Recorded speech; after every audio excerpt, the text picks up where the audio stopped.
What's up, you guys? Welcome back to another video. We got a special guest here today. We got Jake. What's up? He's got a C32 as well. Check it out. This is his C32. It's pretty nice so far.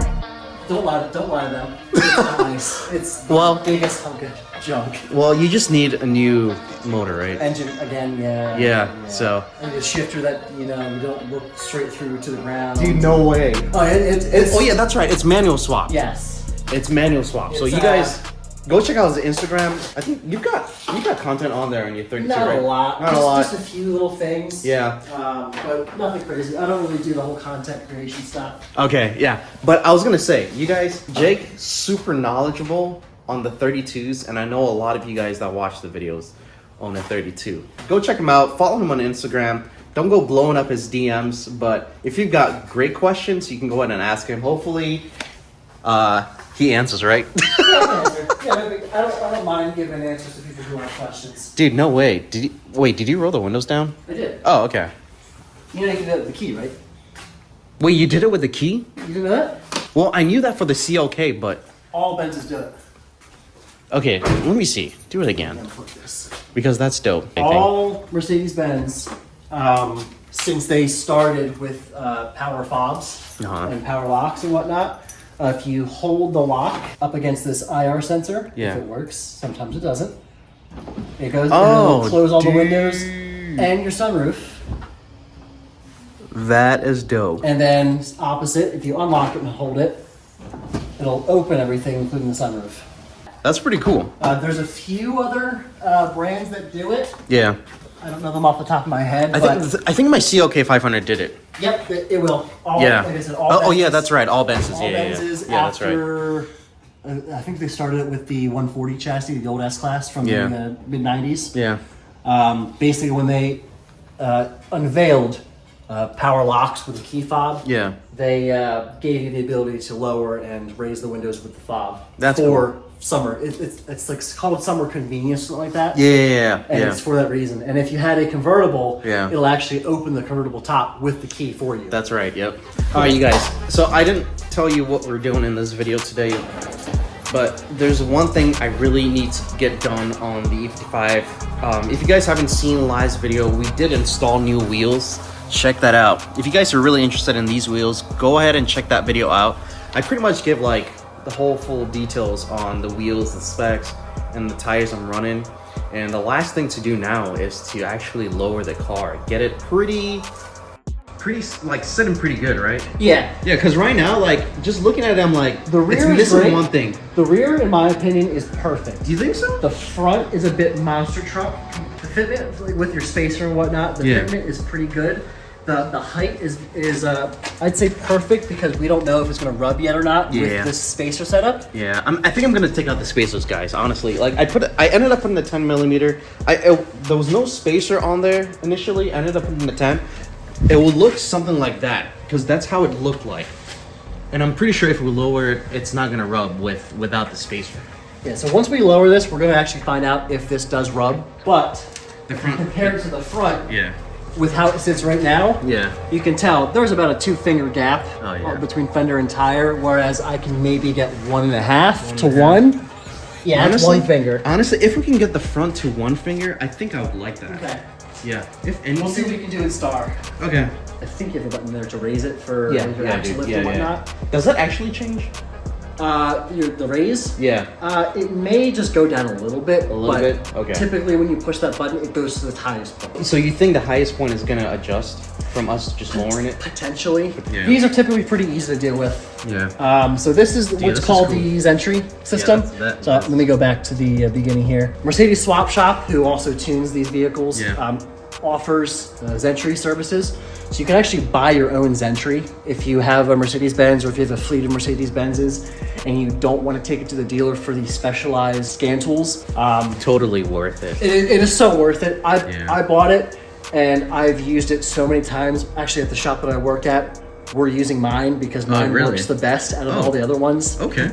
We actually sent all of the other ones to Mercedes Swap Shop to get them redone. No way. Yeah. Oh, that's cool. Yeah. That's cool. Also, I was going to show you guys. I do have the Lauren hardware kit, but honestly, Lowering links? yeah, that's what it's called, lowering links. I do have them here, but I figured I'll go with the software rather than trying to get them installed. So what's cool about the lowering links is that you don't need to change the calibration of through Zentry of the airmatic system. Yeah. What this does is it manually adjusts the level sensors. It'll manually adjust the height of the level sensor, and it'll trick the computer, the airmatic control module, into thinking it's at the correct level. Yeah. When it's really lower than normal. Yeah. These are great if you don't have access to a Zentry system. So you're pretty much saying like you could go either way and you should be fine, right? Yes. If you don't have access to a Zentry, then lowering links are your best bet. That's the cheapest and easiest way to lower a 211 chassis or any chassis with airmatic. Yeah. See, I don't have access and I'm paying Jake like $500 to do this. I'm joking. I was gonna say, you could pay me and I wouldn't accept it. All right, so we're gonna go into Zentry here. Zentry is what they call the current scan tool software, but what these run on is what's called DOS, Diagnostic Assistance Software, but you use Zentry to get to DOS. Okay. It's a little confusing at first, but once you get your hands on and mess with it a bit, it's seamless. Yeah, also, I'm gonna get this, guys. So Jake is pretty much walking me through it, and if you guys are really interested, stay tuned. I'll probably put like a timestamp if you guys want to just skip this to the part of us lowering the car. But if you guys are interested, keep watching. So what I did just right there off camera is I just selected 211 chassis. Okay. And it automatically... Oops, I missed that. It's okay. It automatically opens up DOS, so you really didn't miss much. It may throw an error message up for Zentry. We're going to ignore that. That's okay. That's normal. If any dealer techs are watching this might look a little different to what you're used to. I actually have what's called a developer kit installed on my Zentry that unlocks a lot of special things that we may be able to get into later, but I think that's already been done with your tune. I know Josh already adjusts the speed limiter and whatnot. He sets those to 550 kilometers an hour. No way. Yeah. So we're gonna go ahead and we're gonna do a quick test because I don't know if this car has ever had a quick test done in your ownership. So right now it's doing what's called a quick test, and it's going through all of the control modules and just scanning them, make sure there's no faults. And if there is a fault, it'll have a capital F for a current fault, a lowercase f for a stored fault, and an I is an event, which is, it's not really a fault yet, but it says, hey, this is a little odd. We're just going to flag it anyway. It might be nothing, but we're going to flag it. And then the exclamation point is no communication. So this is an XP. Can you run it on Windows 7? You can technically, but it works best with the least amount of issues on Windows XP. Dude, but I prefer Windows crazy. XP because oh my goodness. With Windows XP you get this pre-installed. Bro, the pinball. And it's amazing, especially while you're waiting for something to finish scanning. You get to play pinball. Dude, I used to play this game with Tom. Yep. Oh man, this was the OG game. Look at that. That's funny. So we're going to go to control units. We're going to go to, I think it's chassis. Okay. Yes, so suspension. And then we're going to go into... Oh, actuation. I believe it's actuations. There we go. Move toward calibrated level manually. So this is where it gets kind of cool, and you'll be able to actually see the car going up and down. I can do each corner individually. So those are the values set to what they're supposed to be at in those so, ranges, so we can't go outside of those ranges. So right now, so you have a level sensor for both fronts, and then you have one sensor for both of your rears. Oh, okay, nice. That's nice. So it's easy. We have here, what's the actual of that? So that's the signal voltage. So this is your specified level basically for your calibration. Yeah. So for your left front is 1.8 volts to 2.8 volts. The right front is 2.2 volts to 3.2 volts. And then the rear is 2.2 volts to 3 volts.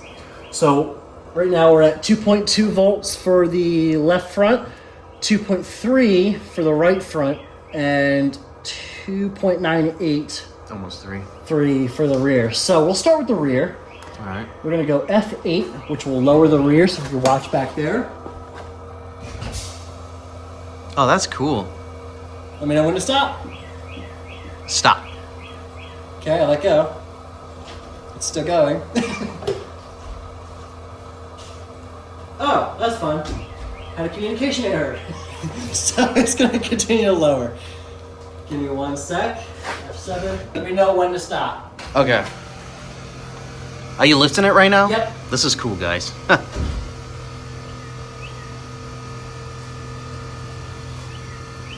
So. Is it going up yet? No, no. Actually, yeah, it is. Let me know when to stop. All right. I gotta ask though, before, well. What's up? For air suspension stuff, does it still keep its same ride height if you keep loading up the car with people? Yes. Whatever you set that calibrated level to, yeah, is where it will want to stay. What's cool about that is if you load the trunk up with a bunch of stuff, or if you have a full car loaded with people, yeah, the level sensor will notice that, yeah, and it'll pump up the rear air springs to bring it back to that happy point. Happy point. Okay. Yep. All right, let's keep going. Okay, we'll just let you know when to stop. What do you guys think? Dude, that's about good right there. Right there? Yeah. All right, sounds Dude, good. yeah, that's sweet right there. Okay, that is pretty nice fitment. Yep. Right front. Right front. Okay. And lower front right is F6. So just let me know when. All right.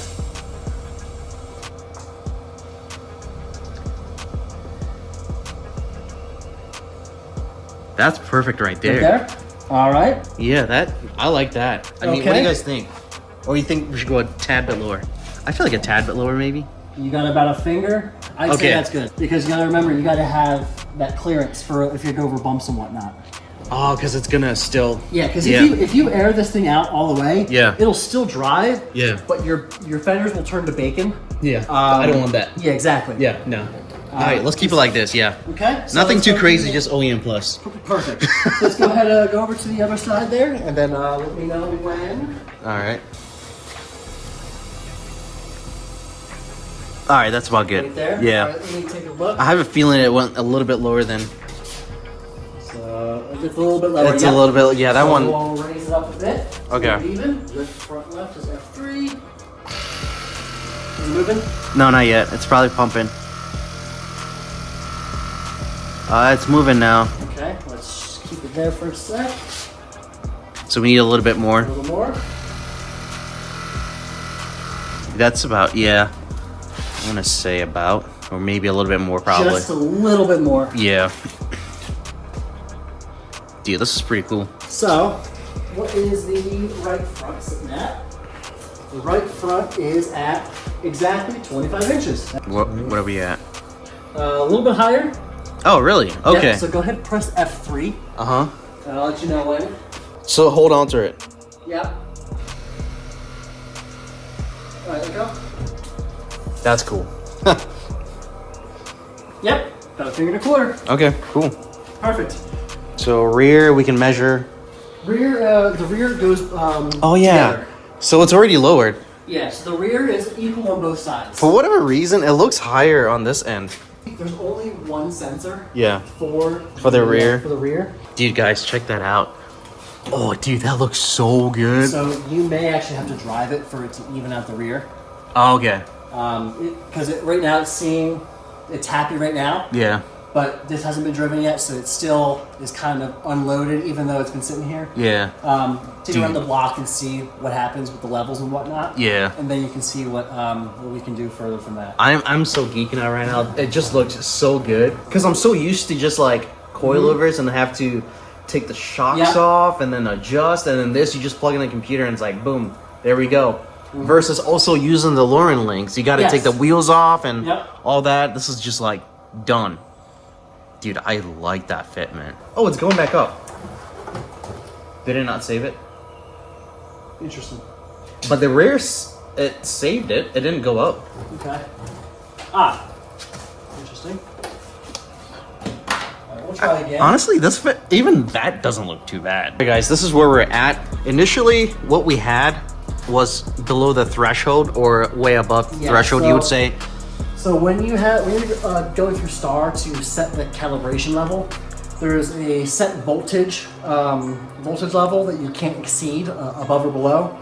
And unfortunately, with the height that we were looking for, it was outside of that range. The lower links do have to go on, but what that does allow is you can set the correct, what your desired level is, and then you can adjust the lowering links themselves to get within the voltage values that are required. Yeah. And then you can set the calibration at that height which will make everything happy. Basically, it tricks the computer into thinking it's at the correct level when in reality it's at the lower level that you're looking for. Yeah. So you guys, Jake was saying there's a cool feature on here, which the SVC, once you come to a stop, yeah, you push the pedal just a tad bit more. So you'll see it on modern Benzes and a lot of other modern cars. Yeah. The auto hold feature. So that's right, auto hold. If you're sitting in traffic bumper to bumper and you don't want to keep holding the brake pedal, there's a cool feature in these older cars in the SBC unit that the US didn't get, called SBC hold.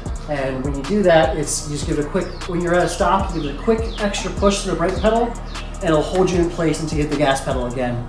Which is pretty cool, but the downside of it there is one downside of it. Because you have to program the central gateway to rest of world, it actually disables your side markers, which in Michael's case I do like my side markers. He likes the side markers, so we're gonna go out and see if he likes it after I switch it over to rest of world. If he likes it, then I guess you can actually get the European bumper claddings here that delete the side marker lenses, so it'll be nice and smooth in one color. Yeah. If he likes it, we can keep it there. If he doesn't like it, I can switch it back in about 5 minutes. So. Yeah, okay. I'll try it. All right, you guys, update real quick. This is how it's sitting, and I actually really like how it's sitting. And this is the other side on the rear. Honestly, this fitment is perfect right here. I'll show you guys real quick on this side. It is tucked in just a tad bit more, but we're gonna pretty much raise up the front of this side, and that should level things out. For whatever reason, this side is just a tad bit lower than the other side. Yeah. So it's just a lot of trial and error. We're just right there. Yeah. Gonna bump that side up a bit, and then we'll see how the rest of the car levels out. Levels out, yeah. Check it out. I've been driving the car around, and it turned out amazing. So this is how pretty much it looks now. And this is perfect. This is the lowest we could do to have the airmatic system as happy as possible. We tried going lower, but obviously you guys saw we were having some issues with it, but this is perfect right here. Also, I ended up taking the 10mm spacer off of the rear because obviously it rubs, if you can see from the tire over there, but that looks perfect to me. Like I like it. It's, look at this side as well. Oh yeah, that is perfect. If you guys notice also, would love your opinion on the chrome grille versus the black. I think the chrome is a lot better than the black. I think the chrome ties it all in. I loved how this turned out. I'm glad I was able to get it done with the Zentry versus the Lauren Lynx. I do have that. If you guys want to purchase it, just hit me up. I figured I'll show you guys how to actually do it with the system. I know a lot of you guys definitely know how to with the Zentry, or know about lowering the suspension with the Zentry. Anyways, Jake is here. He's on all the way on the other side. He's got his sub right here. We're gonna go on a short cruise here shortly. Hopefully, there's no one here yet, but hopefully we go on a cruise. Anything you want to say? She's looking pretty. If you want it lower, go ahead and throw those links on. Yeah. You can make it even lower if you want. Dude, I told him it's perfect. Okay, it's perfect, yeah. I like the way it looks. I would hang on them just in case. Okay. Hang on them just in Never case. mind, guys. I'm not gonna give it out to any of you. I'm just hanging on to it. I would hang on them, just in case, like, because you know, people like us, we're never satisfied. Yeah, so you might want it lower. That is true. That is true. But dude, honestly, like, dude, this is perfect.